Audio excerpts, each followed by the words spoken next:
Good morning. मैं Anju, assistant professor political science, government college Manglana.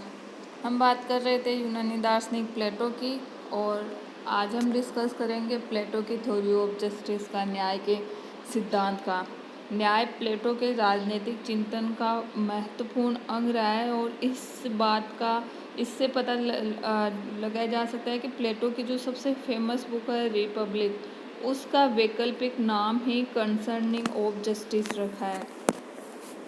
प्लेटो ने तत्कालीन यूनान की परिस्थितियों को, यूनान में गुटबाजी को देखते हुए एक आदर्श राज्य की कल्पना की थी, एक आदर्श राज्य की रूपरेखा तैयार की थी, और उस आदर्श राज्य का आधार न्याय है।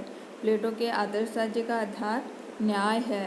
न्याय को प्लेटो ने एक ऐसे मनोवैज्ञानिक सिद्धांत के रूप में बताया है जो एक आदर्श समाज की रचना कर सके और एक आदर्श राज्य का निर्माण कर सके, जिसमें प्रत्येक व्यक्ति को उसकी प्राकृतिक क्षमता के अनुसार, उसकी प्राकृतिक योग्यता के अनुसार उसे कार्य मिले, और जिसमें वो अपना सर्वश्रेष्ठ तरीके से उस कार्य को कर सके। प्लेटो एक ऐसे राज्य का निर्माण करना चाह रहा था जो सक्षम हो, स्थिर हो, व्यवस्थित हो, जिसमें गुटबाजी नहीं हो, जिसका शासन पढ़े लिखे दार्शनिक वर्ग द्वारा किया जाता हो।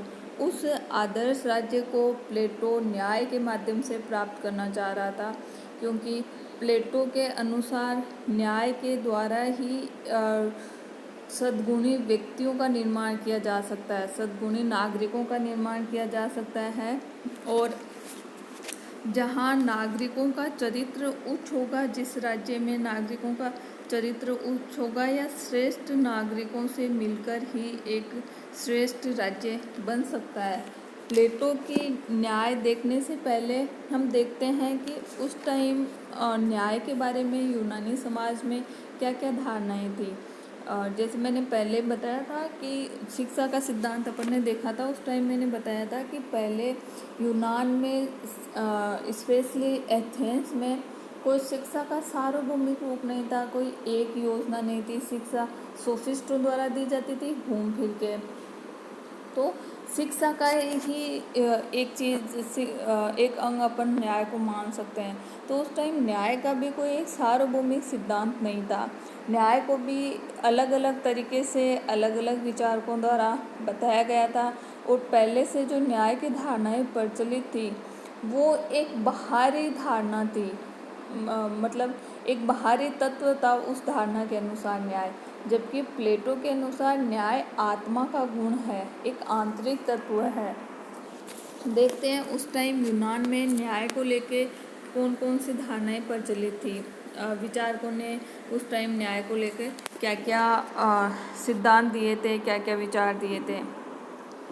सबसे पहले हम देखते हैं केफिलोस, जिसे सेफिलोस या केफिलोस बोल सकते हैं।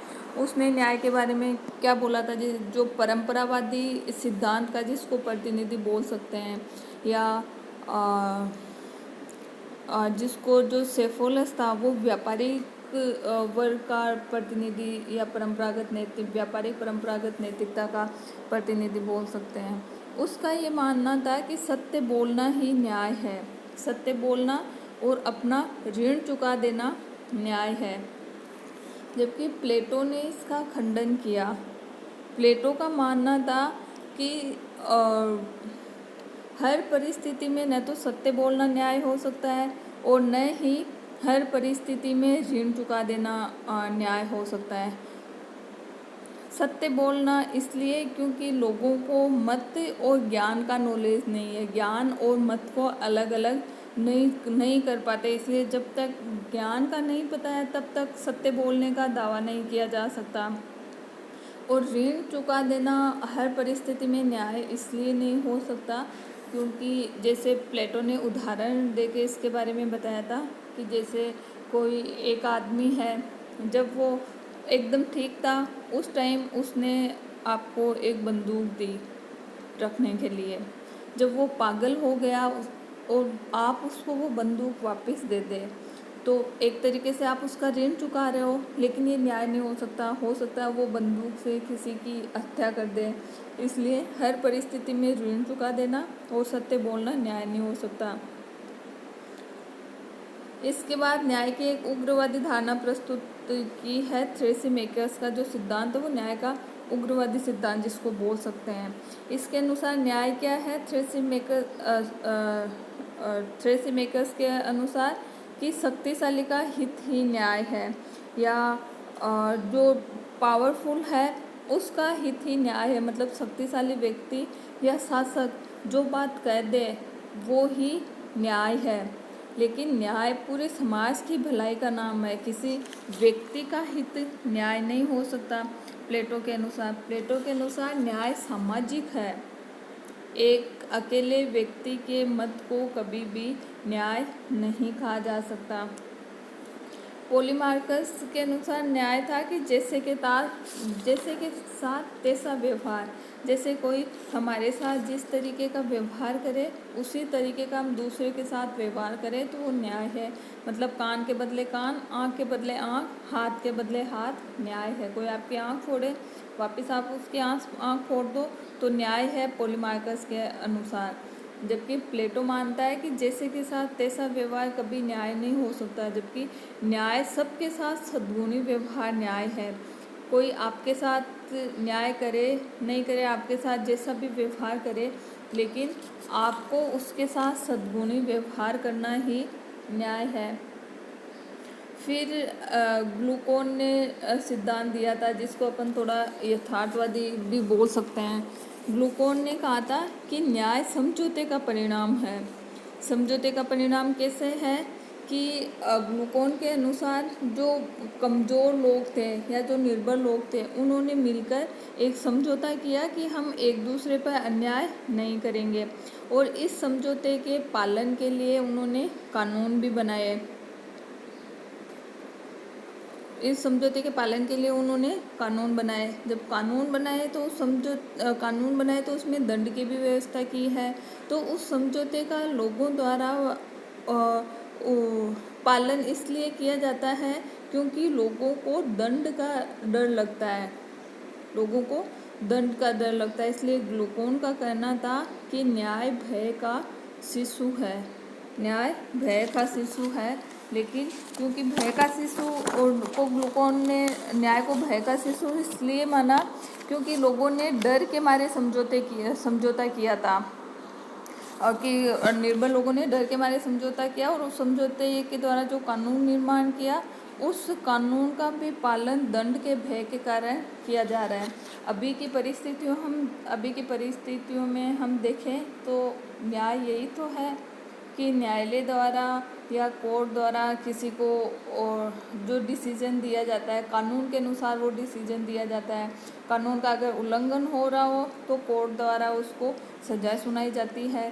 तो जो ग्लूकोन की न्याय को लेके जो सिद्धांत है वो वर्तमान की न्याय से काफ़ी कुछ मिलता जुलता है, लेकिन प्लेटो ने इसका खंडन किया और प्लेटो ने कहा कि न्याय समझौते का परिणाम नहीं है। अगर न्याय को समझौते का परिणाम मान लिया जाए तो न्याय तो एक कृत्रिम वस्तु हो जाएगी, जबकि प्लेटो के अनुसार न्याय कृत्रिम नहीं है, न्याय प्राकृतिक है, अतः वह समझौते का परिणाम नहीं हो सकता।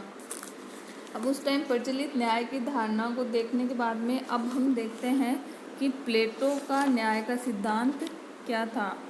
प्लेटो ने जो उस टाइम प्रचलित जो न्याय के सिद्धांत थे उनकी आलोचना की, तो प्लेटो ने खुद अपने न्याय का सिद्धांत क्या दिया था वो देखते हैं।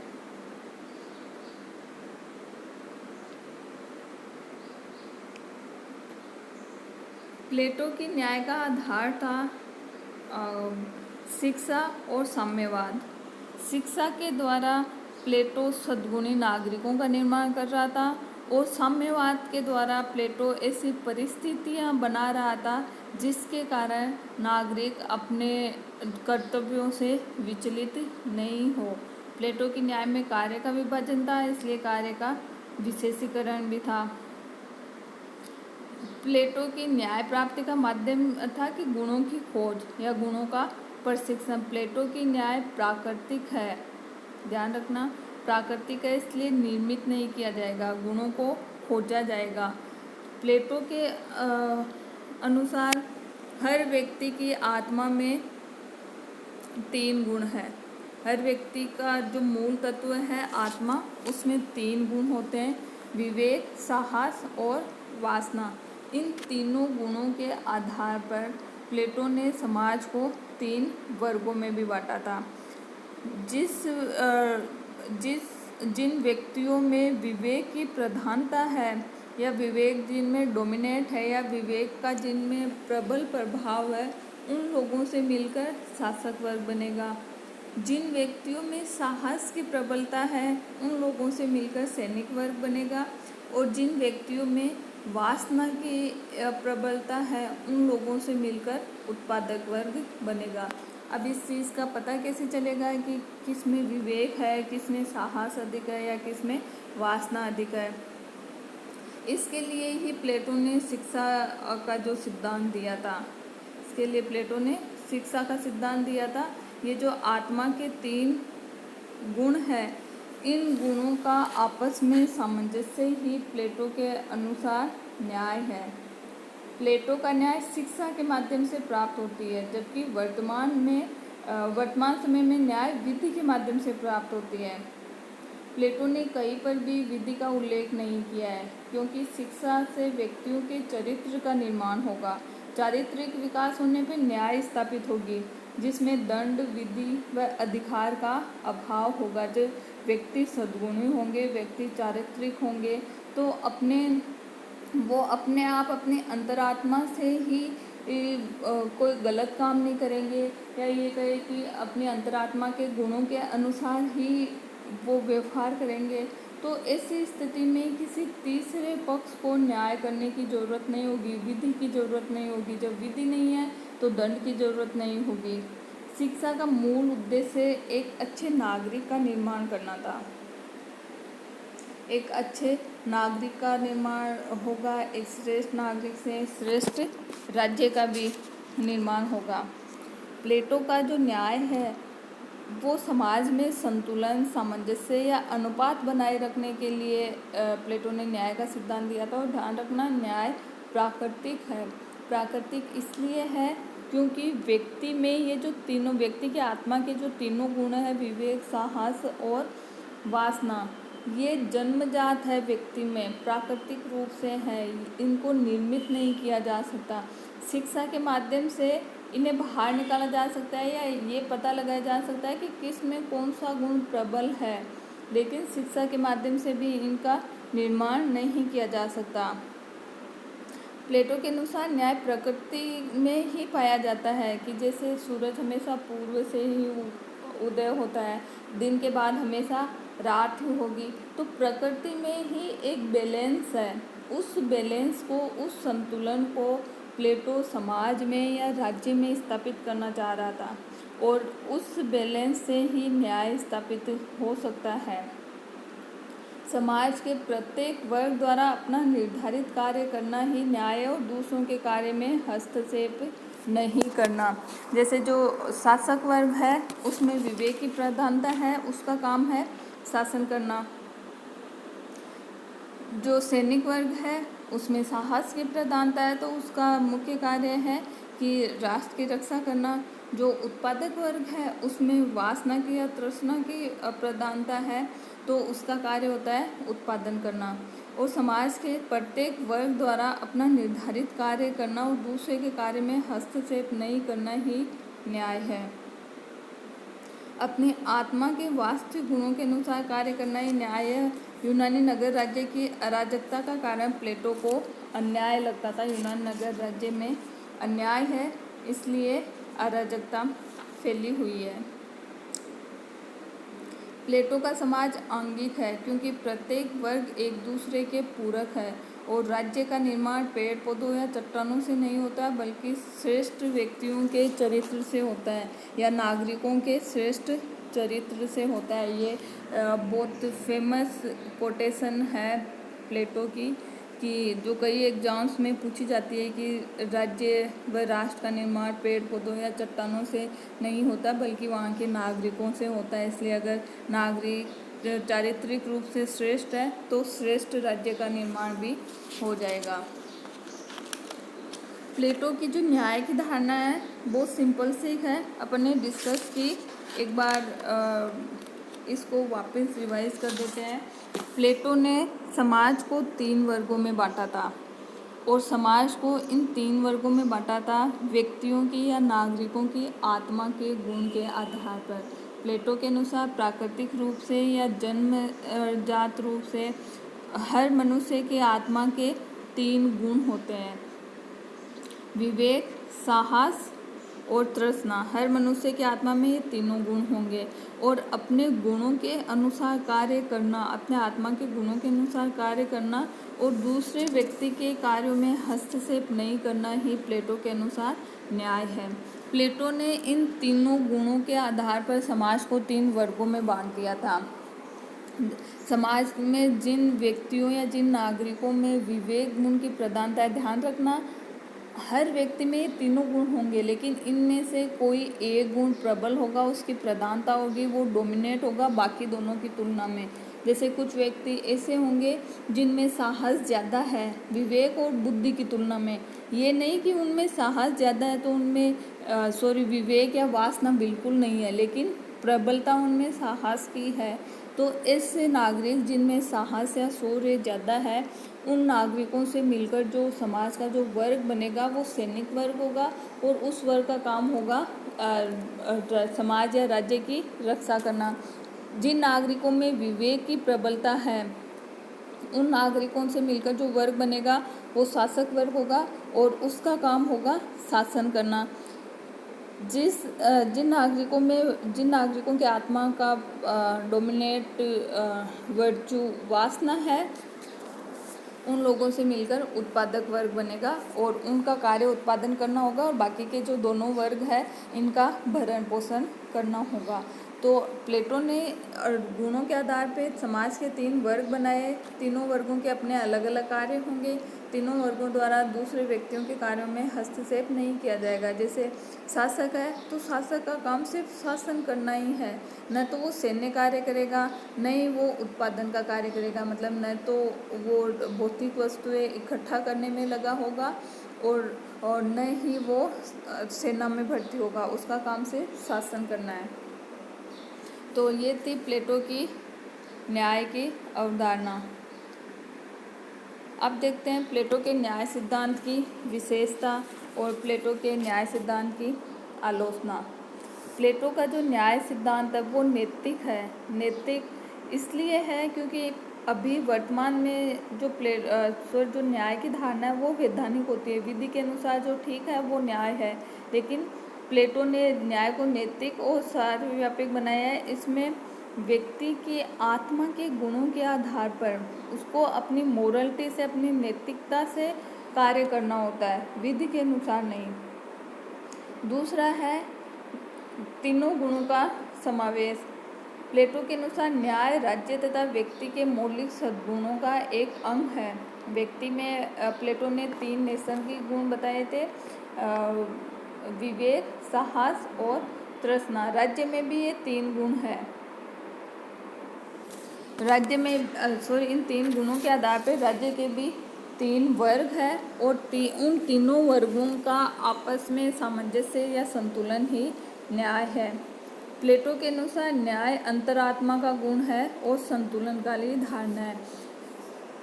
न्याय बाहरी नहीं है, जैसे अभी देखते हैं या उस टाइम भी जो सोफिस्टों के विचार थे उनके अनुसार न्याय बाहरी है या शासक द्वारा न्याय स्थापित की जाती है या विधि के द्वारा न्याय स्थापित की जाती है, जबकि प्लेटो का ये मानना था कि न्याय अंतरात्मा का गुण है। न्याय एक आंतरिक वस्तु है, न कि बाहरी। अंतरात्मा का गुण कैसे है कि प्लेटो ने आत्मा के 3 गुण बताए और उन तीनों गुणों के आधार पर ही कार्य करना प्लेटो के अनुसार न्याय है। तो न्याय एक अंतरात्मा का गुण है जिसे बाहरी रूप से थोप नहीं सकते। न्याय एक बैलेंस करता है समाज में। अगला है कार्य विशिष्टता का सिद्धांत। न्याय के माध्यम से हर व्यक्ति अपनी आत्मा के गुण की प्रबलता के आधार पर कार्य करेगा। तो उसको स्वाभाविक रूप से जो वो कार्य करना चाह रहा है वो कार्य उसे करने के लिए मिलेगा। तो ऐसी स्थिति में वो अपनी श्रेष्ठता दे सकता है उस कार्य में। प्रत्येक राज्य तथा व्यक्ति के जीवन का उद्देश्य श्रेष्ठता की प्राप्ति होती है, और ये श्रेष्ठता की प्राप्ति वो अपनी आत्मा के स्वाभाविक प्रवृत्ति के अनुसार कार्य करके ही ला सकता है। अगला है अहस्तक्षेप का सिद्धांत। प्लेटो की जो न्याय की धारणा है उसमें जो 3 वर्ग बनाए गए हैं, उन तीनों वर्गों के द्वारा समाज के या राज्य के उन तीनों वर्गों के द्वारा किसी दूसरे वर्ग के कार्यों में हस्तक्षेप नहीं किया जाएगा। हर वर्ग द्वारा अपना कार्य किया जाएगा, दूसरे कार्य में हस्तक्षेप नहीं किया जाएगा। सावयव एकता का सिद्धांत। प्लेटो का जो न्याय सिद्धांत है वो व्यक्ति वर्सेस राज्य की बात नहीं करता।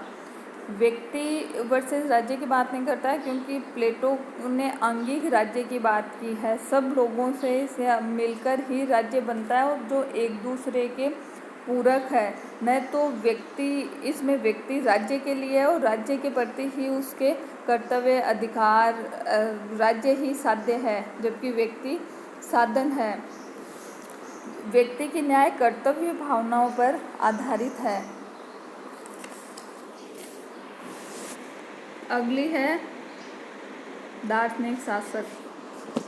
न्याय की प्राप्ति के लिए या समाज में जो न्याय को बनाए रखने के लिए दार्शनिक शासक की आवश्यकता होगी, जो ऐसा शासक होगा जिसको कोई लोभ लालच, जिसमें भ्रष्टता नहीं होगी, जो अपने गुणों के आधार पर शासक बन रहा है वो दार्शनिक है, क्योंकि उसे सत्य का पता है, उसे आत्मा का पता है, उसे विचारों का पता है, वास्तविकता का पता है। वो इस जगत या भौतिक जगत में निर्लिप्त रहकर शासन करेगा। इसलिए जो प्लेटो का शासक होगा वो दार्शनिक होगा।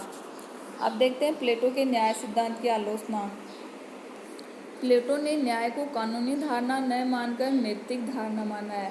पहले गुणों में भी ये चीज़ बताई थी कि न्याय अभी कानूनी धारणा, न्याय की कानूनी धारणा क्या होती है कि कानून के अनुसार जो सही है वो न्यायपूर्ण है, और कानून या विधि के अनुसार जो गलत है वो अन्याय है। लेकिन प्लेटो की न्याय कानूनी धारणा न को नैतिक धारणा है। इसमें समस्या ये आ जाती है कि नैतिकता का कोई सार्वभौमिक रूप नहीं हो सकता। कानून का सार्वभौमिक रूप हो सकता है। सबको पता है कि अपना संविधान क्या है, अपने अधिकार क्या है, अपने कर्तव्य क्या है, ये चीज़ अपन संविधान में लिख पढ़ कर जान सकते हैं। लेकिन मोरलिटी तो हर व्यक्ति की इंडिविजुअल हो सकती है। कोई चीज़ मुझे ठीक लग रही हो, सत्य लग रही हो, अच्छी लग रही हो या नैतिक लग रही हो सकता है वो आपको नहीं लगे। तो इस स्थिति में हम किसे न्याय मानेंगे? तो न्याय की नैतिकता पर बेस होने के कारण न्याय का सार्वभौमिक आधार नहीं बन पाएगा। प्लेटो के न्याय सिद्धांत में व्यक्ति को राज्य का अधीनस्थ बना दिया है। व्यक्ति इकाई के रूप में व्यक्ति का, चाहे वे किसी भी वर्ग का क्यों ना हो, कोई विशेष महत्व नहीं है। व्यक्ति साधन है, राज्य साध्य है। व्यक्ति के लिए अधिकार, स्वतंत्रता की प्लेटो ने कहीं चर्चा नहीं की, सिर्फ नागरिकों के कर्तव्यों की बात की है, राज्य के प्रति, समाज के प्रति कर्तव्यों की बात की है। जो प्लेटो का न्याय है वो व्यक्ति को पूर्णतः राज्य के अधीन बना देता है। अगला है व्यक्ति और समाज का सर्वांगीण विकास संभव नहीं होगा। इसलिए नहीं होगा क्योंकि प्लेटो ने व्यक्ति के आत्मा के गुण के आधार पर व्यक्ति को कार्य सौंपा है, और उस नागरिक को वही कार्य करना है। जबकि एक नागरिक की कई क्षेत्र में रुचि हो सकती है, उसका जैसे कई क्षेत्र में उसकी रुचि भी हो सकती है, और सिर्फ एक ही कार्य करना या एक ही गुण पे प्लेटो का फोकस होने के कारण बाकी के जो उसके गुण हैं, जो सर्वांगीण विकास के लिए, व्यक्ति के व्यक्तित्व के लिए जो आवश्यक होते हैं, उनके ऊपर प्लेटो का कोई फोकस नहीं है। जो और जिसमें साहस की प्रबलता है वो बस सैनिक वर्ग में शामिल हो गया और वो सिर्फ राष्ट्र की रक्षा की ही उसकी जिम्मेदारी है। उसका जैसे न अपना कोई परिवार होगा, अगर उससे भौतिक वस्तुओं से कुछ लगाव है तो वो उत्पादक वर्ग में नहीं शामिल हो सकता, या उसे सिर्फ एक ही कार्य करना है, तो उसके साहस की जो प्रबलता है बस वो ही चीज़ निखरती जाएगी। उसके व्यक्तित्व के बाकी के पक्ष है वो गौण हो जाएंगे। अगला है, विशाल जनसंख्या वाले राज्यों में वर्ग विभाजन संभव नहीं है। जाहिर सी बात है कि उस टाइम यूनान के नगर राज्यों की जो जनसंख्या है वो हजारों में हुआ करती थी, लाखों तक भी नहीं पहुंचती थी, सिर्फ हजारों में मुश्किल से जनसंख्या हुआ करती थी, क्योंकि यूनान एक तरीके से टापुओं के रूप में बसा था। तो छोटे छोटे नगर राज्य थे, उनकी जनसंख्या भी छोटी हुआ करती थी। तो ऐसी स्थिति में उनमें वर्ग विभाजन किया जा सकता था गुणों के आधार पर या कार्यों के आधार पर। लेकिन अभी करोड़ों में जनसंख्या है राज्यों की, तो करोड़ों की जनसंख्या को आप कैसे उनके आत्मा के गुणों के आधार पर विभाजित करोगे? सोच के देखो, अपने देश में या अपने देश के नागरिकों को प्लेटो के अनुसार विभाजित किया जाए आत्मा के गुणों के आधार पे, तो क्या ये पॉसिबल होगा? बिल्कुल नहीं होगा। दार्शनिक शासक को असीमित शक्ति प्रदान करना। प्लेटो का जो दार्शनिक शासक है उसको प्लेटो ने शासन की संपूर्ण शक्तियाँ बस दार्शनिक राजा को है, उस पर किसी भी दूसरे वर्ग का कोई नियंत्रण नहीं है, उस पर विधि का नियंत्रण नहीं है, उस पर नागरिकों की स्वतंत्रता अधिकारों का नियंत्रण नहीं है, उस पर सैनिक या उत्पादक वर्ग का कोई नियंत्रण नहीं है। तो ऐसी स्थिति में इस चीज़ की बड़ी संभावना रहती है कि प्लेटो का जो दार्शनिक राजा है, ये जो शासक है, वो कभी भी निरंकुश हो सकता है, कभी भी सर्वाधिकारवादी हो सकता है। अगर ऐसी स्थिति आ जाए तो उस पर कंट्रोल करने के लिए, उसको नियंत्रित करने के लिए, उसको दंडित करने के लिए प्लेटो ने कोई सुझाव नहीं दिए। ये था प्लेटो का न्याय सिद्धांत। मुझे उम्मीद है आपको समझ में आया होगा। धन्यवाद।